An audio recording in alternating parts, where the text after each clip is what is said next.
সম্মানিত উপস্থিতি, আলোচনার মূল বিষয় হচ্ছে মাদক। বর্তমানে বাংলাদেশের প্রায় 90% মানুষ এর সঙ্গে জড়িত। এই মহাব্যাধি, মরণ ব্যাধি থেকে বাঁচা তো দূরের কথা, মানুষ এটাকে মনেই করে না যে এটা কি চলছে। এই মাদক এত নিকৃষ্ট একটা জিনিস, যা মানুষ হারামকে সরাসরি হালাল হিসেবে মনে করে নিয়েছে। মাদকটাকে ভাত, একটা মজলিসে ভাত খেতে যেমন মানুষ লজ্জা করে না, মাদক খেতেও এমনই লজ্জা করে না। কুকুর যেমন খোলামেলা জায়গায় প্রসাব করতে লজ্জা করে না, মানুষও একই ভাবে মাদক খেতে কোনো প্রকার লজ্জাই করে না। মানুষ মনে করেছে যে এটা আমাদের হালালের চেয়ে হালাল। শুনুন, মাদক এটা কোনো তামসার জিনিস নয়। এখানে ইসলামী চর্চা হচ্ছে, কোরআন এবং হাদিস থেকে কথা হচ্ছে, এটা কোনো তামসার জিনিস নয়। সাবধান। আলোচনার জগতে আজ আমার একদিন দুই দিন নয়, প্রায় 10 বছর পার হয়েছে। যে কথা বলবো কোরআন এবং হাদিস থেকে বলবো, কারণ বাবার শক্তি থাকলে একটি কথা ধরে পরিবর্তন করে। এর কি থাকলে আমি কোরআন হাদিসের সঙ্গে আমি কখনো পছন্দ করি না।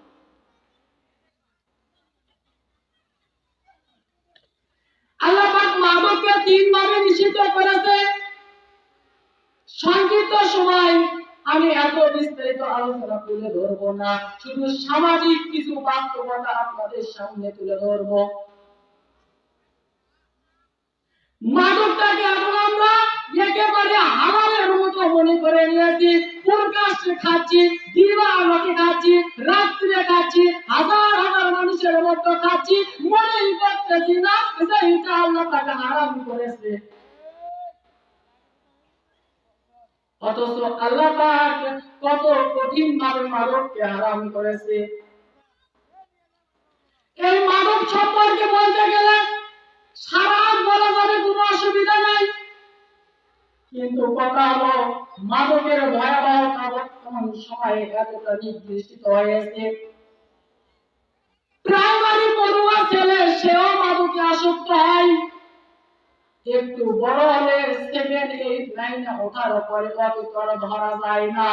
এত মাদকে বিস্তার ঘটার কারণ কি, যেটা ইসলামী আইনেও অবৈধ, ইসলামী আইনেও হারাম, সরকারি আইনেও নিষিদ্ধ, বারবার সরকার এটাকে নিষিদ্ধ করতেছে। এত আইন থাকার পরেও এটা থেকে মানুষ দূরে সরে যাচ্ছে না কেন? দিন দিন এটার দিকে আসক্ত হচ্ছে কেন? এর পিছে সব চাইতে বড় দায়ী হচ্ছে অভিভাবকরা। বাংলাদেশের প্রায় প্রায় এক যুগ জরিপ করে দেখেছি, মাদকের উপর দেখেছি, বাংলাদেশের যত মানুষ মাদক খায় এদের প্রায় 85 থেকে 90% মাদকে আসক্ত হয় তাদের পরিবার থেকে। জি জি জি আপনি আপনার সন্তানকে মাদক খাওয়া শিখিয়েছেন, আপনি আপনার সন্তানকে সিগারেট খাওয়া শিখিয়েছেন, আপনি আপনার সন্তানকে বিড়ি খাওয়া শিখিয়েছেন, আপনি আপনার সন্তানকে জর্দা খাওয়া শিখিয়েছেন। হয়তো বা বললেন এত বড় কথা। ওই যে সন্তানকে আপনি বলেছেন, যারে বাবা যা অমুকের দোকান থেকে 1 প্যাকেট সিগারেট নিয়ে আয়, অমুকের দোকান থেকে 1 প্যাকেট বিড়ি নিয়ে আয়, বলেন নাই? সন্তান ছোট বালক কোলে করে নিয়েছেন, নিয়ে সন্তানের সামনে টানছেন। সন্তান এবার মনে করছে যে বাবা রে বাবা, আমার বাবা যাকে এত সুন্দর আদর যত্ন করে খাচ্ছে, নিশ্চয় এর মধ্যে অনেক ভিটামিন লুকিত রয়েছে। আর আল্লাহ পাক বলে দিয়েছেন এর মধ্যে কল্যাণ বলে কিছু নাই, এটা সম্পূর্ণ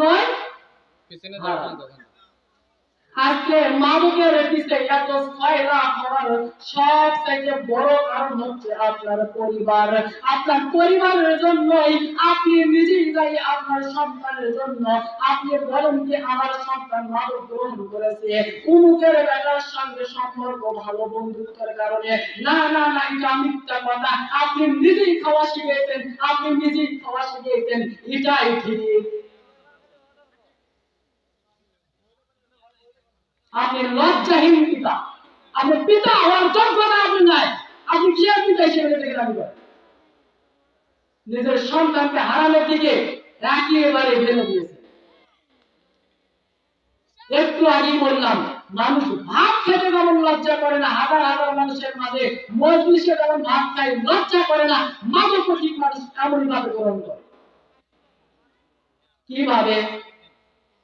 আল্লাহ পাক বললেন, হে আদম সন্তান, তোমরা যদি কোনো পাপ করো, সেই পাপকে গোপন রাখো, তাহলে আমি তোমাদেরকে ওই পাপকে গোপন রেখে কাল কিয়ামতের মাঠে ক্ষমা করে দেব। হাদিসে কুদসি হাদিস। আল্লাহ পাক বলেন যে পাপকে গোপন রাখো। আজ আমরা এতই নিকৃষ্ট হয়েছি, আজ আমরা এতই সাহসী হয়েছি, আজ আমরা এতই জঘন্যতম হয়েছি। আমরা তোর কাছে কিভাবে হাজার হাজার মেলার ভিতর, হাজার হাজার মানুষের ভিতর, হাট বাজারের ভিতর তোর কাছে আস্থা দেখে দেখে যাচ্ছি, আর মানুষকে দেখাচ্ছি, দেখো দেখো আমি অন্যায় করতেছি, তুমি সাক্ষী থাকো। কিভাবে বাঁচবেন? কিভাবে বাঁচবেন? যেখানে আল্লাহ পাক বললেন তোমরা যদি অন্যায় করো, তা কি করো? তোমরা গোপন রাখো। তাহলে আমি কি করব? কিয়ামতের কোটে তোমাকে ওই অপরাধ গোপন রেখে ক্ষমা করে দেব। আর আপনি হাজার হাজার মানুষের মধ্যে খাচ্ছেন মানে কি তামসা এটা? এটাকে মনেই করে না।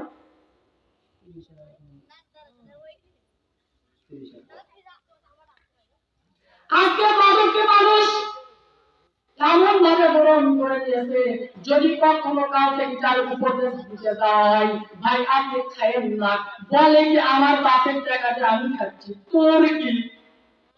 তাই না? তোর কি? আল্লাহ রাসূলের হাদিসে এসেছে, রাসূল সাল্লাল্লাহু আলাইহি ওয়াসাল্লাম বলেছেন, যে ব্যক্তি আখিরাতে বিশ্বাস রাখে সে যেন প্রতিবেশীকে কষ্ট না দেয়। বুখারীর হাদিস। রাসূল বলেন, যে ব্যক্তি আখিরাতের উপর বিশ্বাস রাখে সে যেন কখনো তার প্রতিবেশীকে কষ্ট না দেয়। এই মাদক যে ব্যক্তি গ্রহণ করে না সেই বলে আর বন্ধুদের মতো যন্ত্রণা।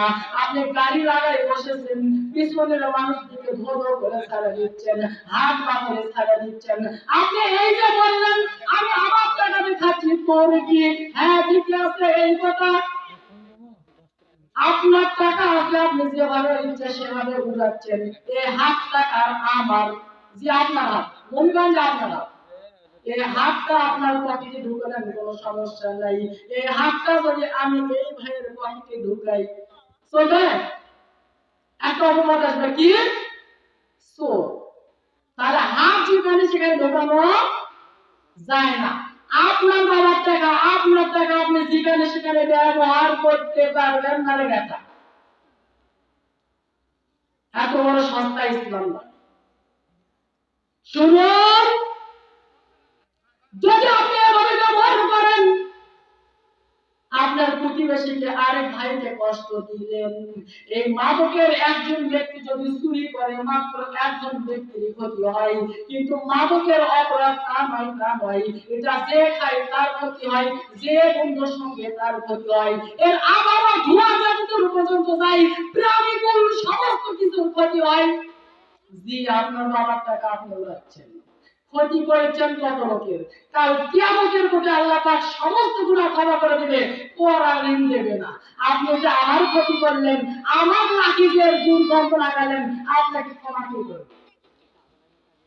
কে করবে আপনাকে ক্ষমা? আপনি বুক খুলে বলেন আমার টাকা আমি যেমন ইচ্ছে সেভাবে ব্যবহার করবো, আমার হাত আমি যেখানে ইচ্ছে সেখানে দিব, আমাকে চুরির অপবাদ কেন দেওয়া হবে, আমাকে ধোলাই কেন দেওয়া হবে? আমার যদি এটা চুরির অপরাধের কারণে আমাকে মার দেওয়া হয়, আপনি কত মানুষের ক্ষতি করছেন, আপনাকে কি করা উচিত? মানবীর বিচার কি পৃথিবীতে নাই? ওমর রাদিয়াল্লাহু তাআলা তার ছেলেকে কি করলেন? কিভাবে দেখালেন? হাদিস অনেক শুনেছি, হাদিসের প্রয়োগ নাই, বর্তমানে হয়তো হাদিসের প্রয়োগ নাই। ভাবেন না যে হাদিস দুর্বল, হাদিসের প্রয়োগ যেদিন শুরু হবে সেদিন মনে রাখতে হবে না। আজকে এই মাদকের যন্ত্রণায় সমগ্র সমাজ ধ্বংস হয়ে গেছে।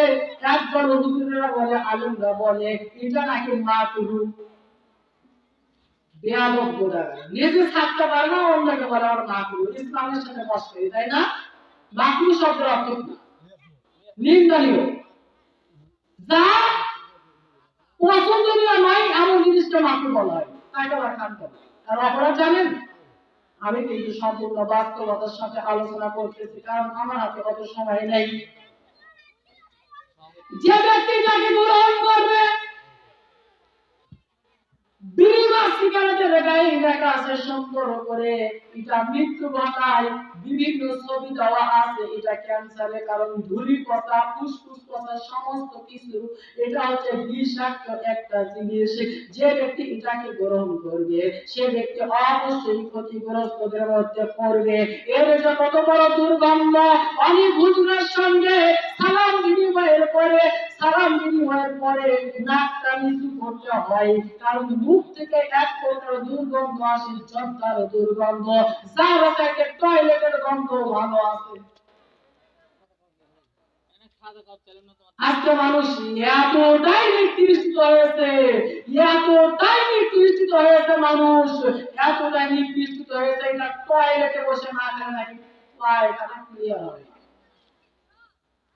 শুনুন, এই মাদকের জমিতে যখন এই মাদক তামাকুলের পাতা গাড়া হয়, তামাকুলের পাতা চাষ করা হয়, তখন ওখানে কোনো ঘিরা দিতে হয় না। আমাদের ধানের জমিতে ঘিরা দেওয়া হয়, পাটের জমিতে ঘিরা দেওয়া হয়, কত কি ঘিরা দিতে হয়। মাদকের জমিতে কখনো ঘিরা দিতে হয় না, কারণ এটা কখনো গরু ছাগল খায় না। তবে এটা কিন্তু কখনো কুকুরের প্রস্তাব করতে যায় না, কুকুরের ধারে কাছে যায় না। এর কারণ কি? এটা একটা দুর্গন্ধ। আর মানুষ কত বড় ইতো হয়েছে, মানুষ কত বড় নিকৃষ্ট হয়েছে, এটা না হলে ভাব হয়। সম্মানিত উপস্থিতি,